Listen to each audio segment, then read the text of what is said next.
Greetings, Math 111. Welcome back to chapter 4.1. So this is the second half of 4.1. Try to keep these videos from getting too long.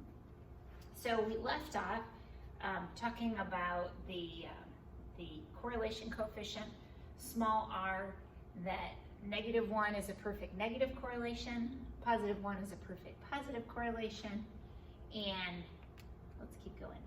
So in the case of a negative correlation, I'm going to skip over some of this. Some of this development makes us a little crazy. So the computational formula for R shows, and by the way, I'm on slide 31 if you're following along. So how do we calculate it? So we have, we need to compute several things. So we have the sum of the x's, the sum of the y's, the sum of the x squared, sum of the y squareds, and the sum of the xy's. So let's write down those. And as you might guess, we will soon go to Excel. So sum of the x's, sum of the y's, sum of the x squareds, sum of the y squareds, sum of the x times y. So sum of the x's, add up the x's. Right, you guys know that. Sum of the y's, we're going to add up the y's. Sum of the x squareds, we're going to square each x first. Then add. Same thing here, square each, whoops, I jumped to x. Square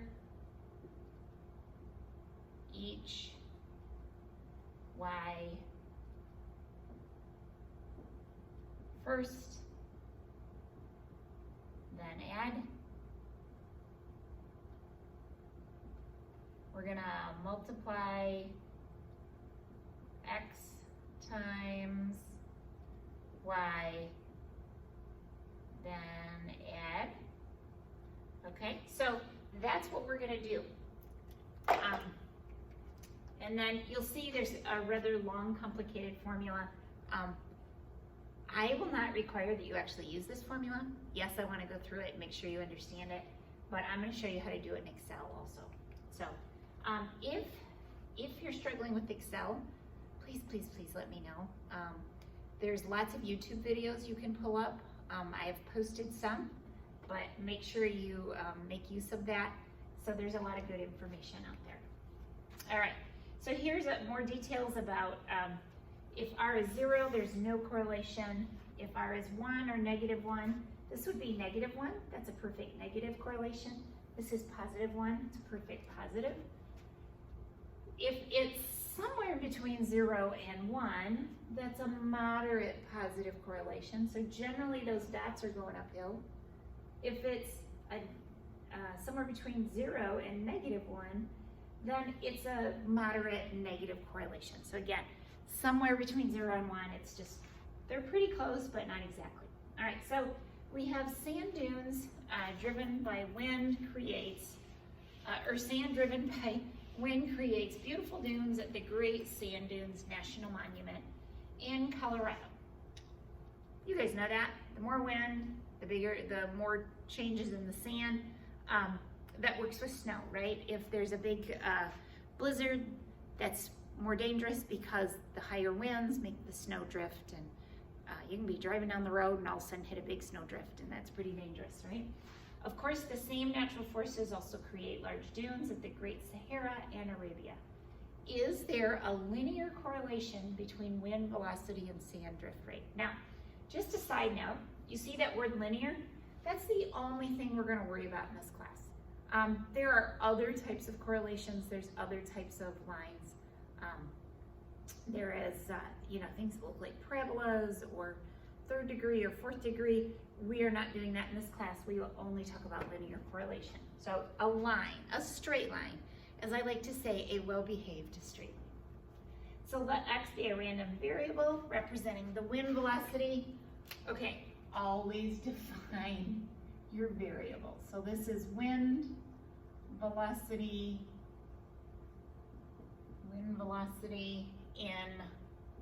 and the unit is 10 centimeters per second. Now that may seem like an odd unit.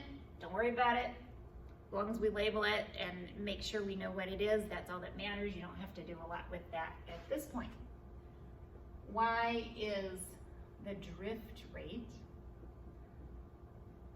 That is how much the sand is moving. All right, I wrote on top of my letter. I was trying to write the word drift and sand at this, or rate and sand at the same time. And this is in 100 grams per centimeters per second. Oh, that's an interesting unit. But again, don't worry about it. But always define your variables so you know what's going on. So here is some data. When the wind is 70, okay, what is 70? It's 10 centimeters per second, so that's really 700 centimeters per second. And then the drift rate is 300, I have a 3, but my unit is 100. 300 grams per centimeters per second, okay? And what I see is the higher the wind, the higher the drift rate. So I'm guessing there's some sort of correlation, but let's plot it and let's see what happens. So sure enough, it looks like the higher the wind speed, the higher the drift rate, and how that's gonna work. So here is how we're going to compute it. There's some questions in your homework that ask about, and again, this is a math class. I wanna make sure you understand this, these symbols. So some of the x's, some of the x squareds. The summation symbol, you have to remember that it's as if there's a giant parenthesis. So you have to square each x first, then add them up. Okay, so that's the part that's gonna get you. So here are my x values, here are my y. We just added them up. Then I took each of these x's and I squared them and I add them up. Take each of these y's, square them, add them up. This last column is x times y. So I take my x value times my y value, multiply them together, then add. Let's go to Excel, because it's way more fun in Excel. You can do this on your calculator also, but I happen to like Excel. Let me get rid of that. So here's the sand dune question. Let me clear off. I had some data already there. So if I'm going to add something up, I go to this upper corner where it says auto sum, and I click on that, and I see in this little box down here it says equal sum parentheses, first box, colon, last box, close the parentheses. Great. Now one of the cool things about Excel, I can copy a formula. So simply copy and then paste. And I'm just going to use my regular paste. So now let's see if that formula worked. Sure enough, it's these values. That's what I was trying to do. So I'm going to hit escape to get out of that. The other thing I could have done is when I clicked on the sum of the x's, there's a little square in the corner. If I drag that to the right, it automatically pulls the formula over, and it knows that we need to increment to the next highest value. All right, how do I multiply x times y? Well, anytime I'm going to do math, I do an equal sign. So I'm going to click in the box that has the x. Star is how we do math, or do multiplication in Excel. And then this next box. So I have the 70 times the 3. I didn't type the 70 in the 3 because I want a formula that I can have it translate to other boxes. So 70 times 3, sure enough, is 210. Same thing. I'm going to grab this little corner thing and bring it down. So I have magically just, you can see if I double click in a box, you can see which boxes I get. You can see I just multiplied all those values together. Now, again, I wanted to add them, but I already have a formula here that adds. I'm going to just go ahead and pull it all the way across. So it's already added those up for me, okay? The other thing I can do, if I'm struggling, again, with getting my mouse pad to do what I want it to, I click in the first box I want, which is that 210, that's where that formula is. I'm going to push my shift key and then use my arrow key to come down. Up here under that summation symbol is the word fill. And I'm gonna go fill down. So there's my multiplication. Let's double check what we got. Sure enough, box 09 times box P9. Okay, so again, I want to pull that summation over. All right, how do I square the x's?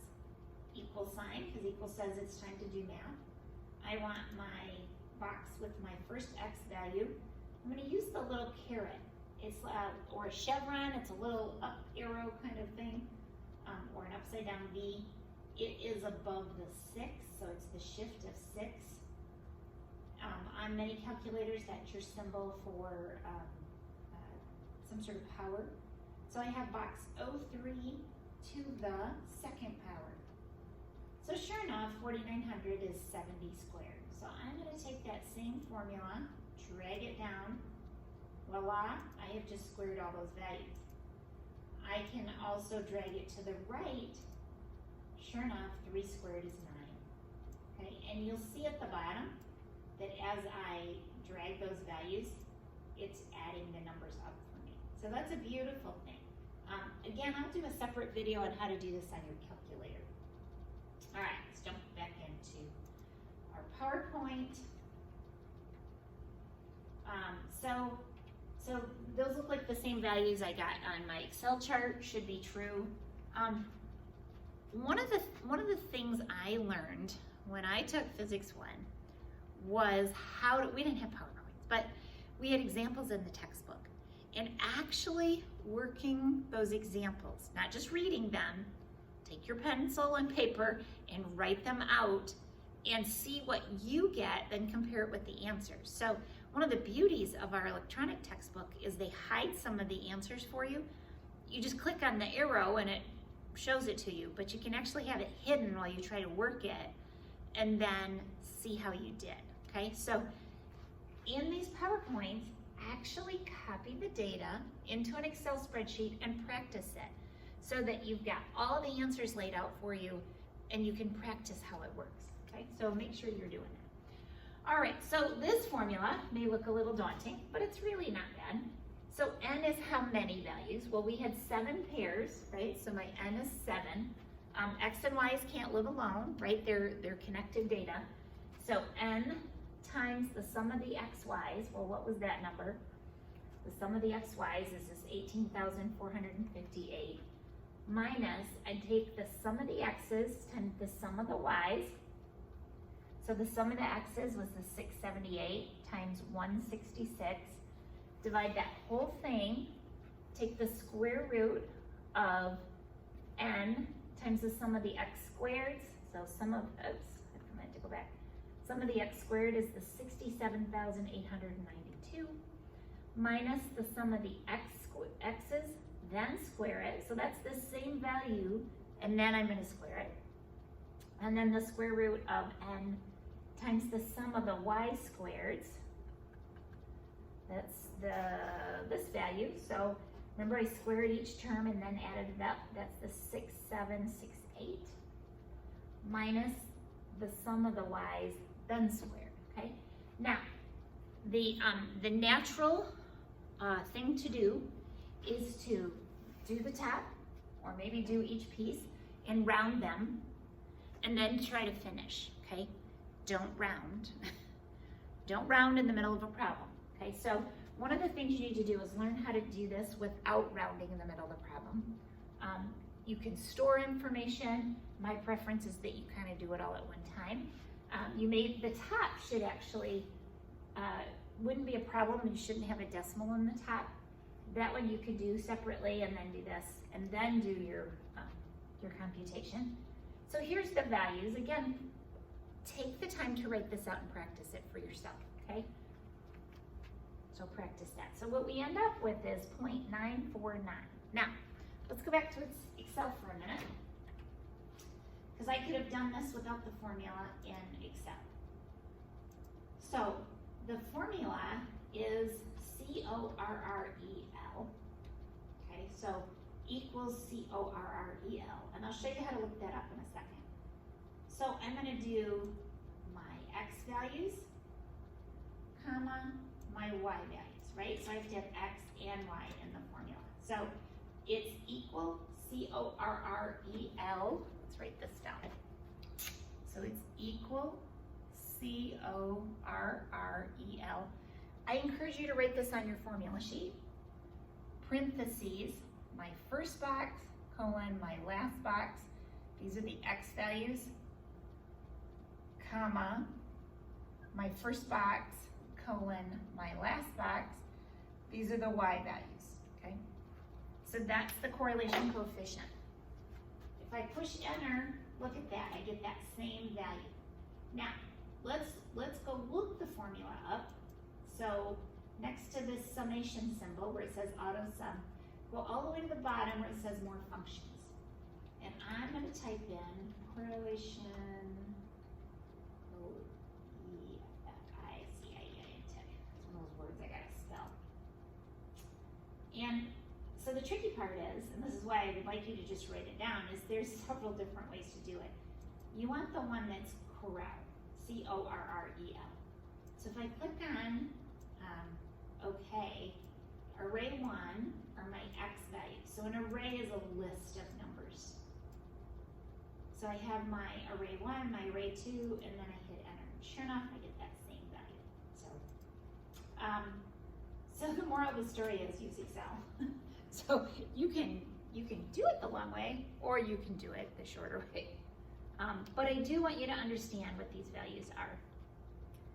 Typically I do a quiz on this, but I'm not sure we'll do that. This class runs pretty fast. Okay, so what does this tell you? R is very close to the 1. So we have an indication of a strong positive linear correlation, okay?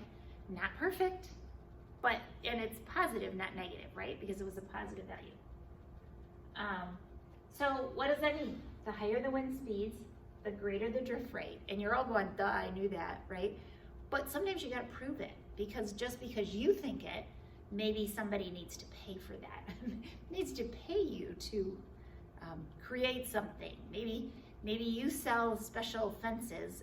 Did you know they do this out west, where the roads are very open and they can't really afford to plow very much because there's not very many people, but they have snow fences, and it stops the snow from drifting across. So somebody had to prove that the cost of putting those snow fences in and maintaining them was worth to stop all that snow. So somebody had to prove that it was actually effective.